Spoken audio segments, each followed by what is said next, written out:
Okay, so you've got this article on the Andhra Pradesh budget for 2025-26, and you're probably thinking, okay, where do I even begin with this thing? Hmm. Well, you've come to the right place. We're going to break it all down for you.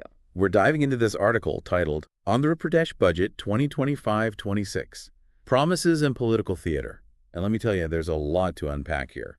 This budget's being presented as a major step towards what they're calling the Swarna Andhra 2047 vision, which basically means they're aiming for a super prosperous Andhra Pradesh in a couple of decades. It's a pretty bold vision, and the budget reflects that. We're talking 3,022,359 crore. To put that in perspective, that's like what enough to buy everyone in Andhra Pradesh a lifetime supply of biryani? Okay, maybe not. But it's a massive amount of money. Okay, that's a seriously huge number, but I'm sure everyone's wondering, where's all this money actually going? Well, a big chunk of it. Well, 48,341 crore to be exact. Yeah. Is going to agriculture. Which makes sense, right? Andhra Pradesh is a largely agricultural state, and supporting farmers is always a big deal, especially with elections coming up. But what's interesting to me is this allocation really enough to make a difference? I mean, we've heard about farmer debt, lack of irrigation, and unpredictable weather patterns. You're hitting on a crucial point. It's not just about the amount of money allocated, but how effectively it's used. For example, are they investing in modern irrigation techniques to combat drought? Are they providing farmers with access to better seeds and technology to increase yields? These are the questions we need to be asking. Okay, so it's not just about throwing money at the problem. It's about strategic investment. What about other areas? The article also mentions significant allocations for water resources and education. Absolutely. 18,019 crore for water resources is essential in a state that's often grappling with droughts. And 34,311 crore for education, well, that's an investment in the future, literally. But again, it's about how these funds are utilized. Will we see improvements in the quality of education, better teacher training, and more opportunities for students? So we're seeing a focus on essential sectors like agriculture, water, and education.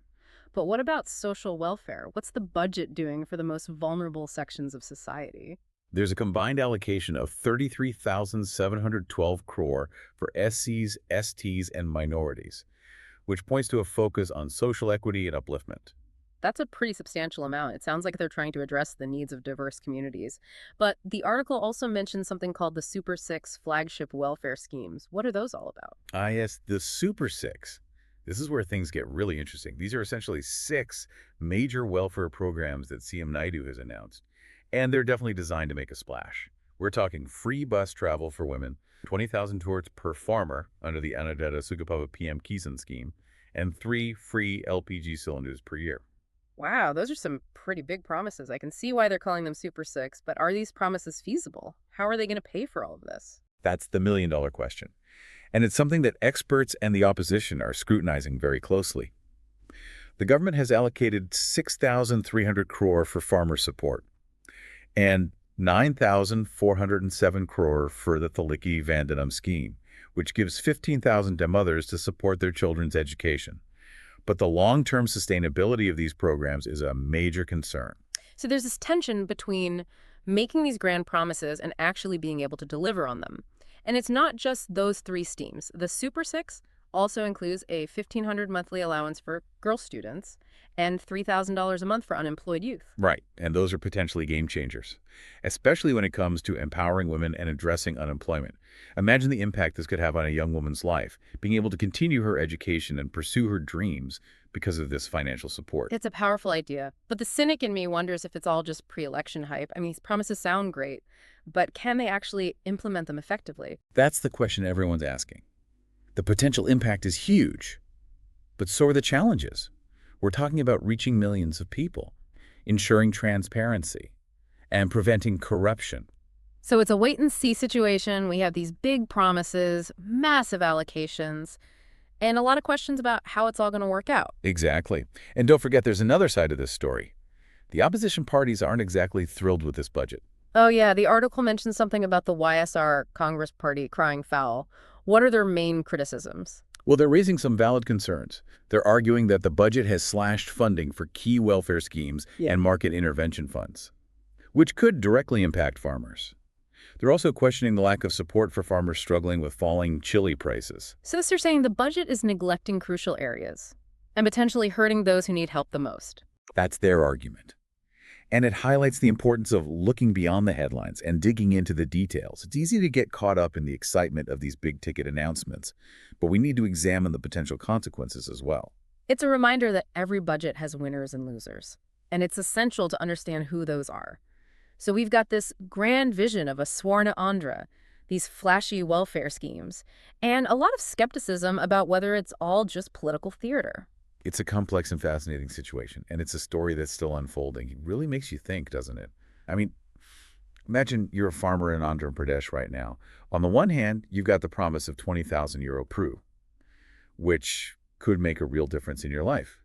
But on the other hand, you're hearing about cuts to market intervention funds, which could mean less support when prices fall.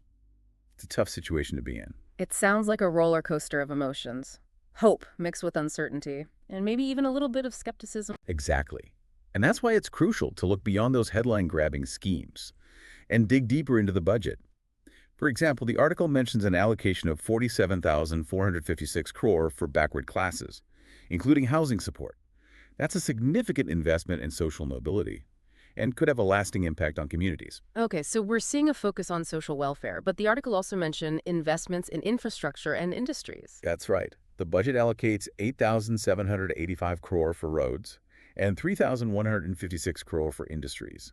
Now, those numbers might not sound as exciting as free bus rides or cash transfers, but they're just as important, if not more so, in the long run. How so? I mean, I get that roads and industries are important, but how do they connect to this idea of a Swarna Andhra, or even benefit the average person? Well, think of it this way. Better roads mean better connectivity, which makes it easier to transport goods, access markets, and even get to school or work. And when industries grow, they create jobs, boost the economy, and ultimately improve people's lives. So it's about laying the foundation for long-term, sustainable development. It's like they're trying to create an ecosystem where everyone has the opportunity to thrive. That's a great way to put it. It's about creating a cycle of growth, where social welfare programs are supported by a strong and vibrant economy. But of course, none of this happens overnight. It takes time, careful planning, and effective implementation. And let's be real, there are always challenges. Absolutely. And one of the biggest challenges is ensuring that these funds are used wisely and transparently. Corruption is a major concern, and it's something that citizens need to be vigilant about. That's where we, the people, come in. We need to hold our elected officials accountable and make sure they're delivering on their promises. But it can be overwhelming, trying to sift through all this information and figure out what it all means. That's exactly why we're doing this deep dive. We want to empower you with the knowledge you need to understand this budget and its implications. So let's say you're a resident of Andhra Pradesh. What should you be paying attention to in the coming months and years to see if this budget is actually making a difference? Okay, that's a great question. What are the key things we should be watching for? First, keep an eye on the implementation of those Super 6 schemes. Are they reaching the people they're supposed to? Are they being managed efficiently and transparently? Are they having the intended positive impact? So it's not just about the announcements, it's about the actual execution. Exactly. Second, track the progress of those infrastructure projects. Are the roads being built? Are industries setting up shop and creating jobs? Are these projects benefiting local communities and the environment? And third, what about the overall economic growth of the state? Is this budget actually leading to more opportunities and a better quality of life for the people of Andhra Pradesh? You got it. Those are the key indicators to watch. And don't forget the importance of people's lived experiences. Talk to your neighbors, your family, your friends.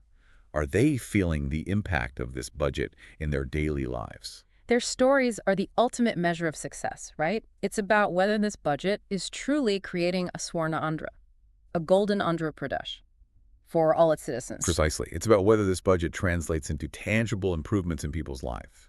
So we've got this grand vision, big promises, significant allocations, and a whole lot of uncertainty about how it's all going to play out. It feels like we're at a crossroads, a pivotal moment for Andhra Pradesh. It is a pivotal moment, and it'll be fascinating to see how it all unfolds. What's particularly interesting is that these themes we're seeing in this budget, ambitious welfare programs, massive infrastructure investments, and the political maneuvering around it all, they're not unique to Andhra Pradesh. You're right. It feels like these themes are playing out all across India right now. It's like the entire country is grappling with these big questions of how to balance development, social equity, and long-term sustainability. It's like everyone's trying to figure out their own path to a golden age. And this budget is just one example of that struggle. So for you listening, this deep dive isn't just about numbers and policies in one state. It's about understanding the larger forces shaping India's future and how those forces are playing out in different contexts. Exactly. And it's about empowering yourself to ask the tough questions, to hold your leaders accountable, and to engage in informed discussions about the future you want to see. We've only scratched the surface here. We've talked about the big ticket items, the potential benefits, and the looming challenges.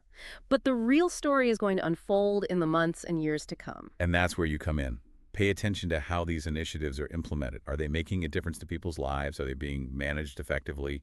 Are they contributing to a more prosperous and equitable Andhra Pradesh? Keep asking those questions and stay engaged because ultimately the success or failure of this budget depends on the active participation of informed citizens like you. We've got links to the full budget document and some insightful analyses on our website if you're interested in diving deeper. So what do you think? Is this budget a genuine step towards that Swarna Andhra they're talking about, or just a well-played political move? Hmm? Time will tell. But one thing's for sure, this is a story worth following. Absolutely. Keep an eye on how things develop. The real impact of this budget will be revealed in the stories of the people, in the changes you see on the ground. That's the deep dive for today. Thanks for joining us.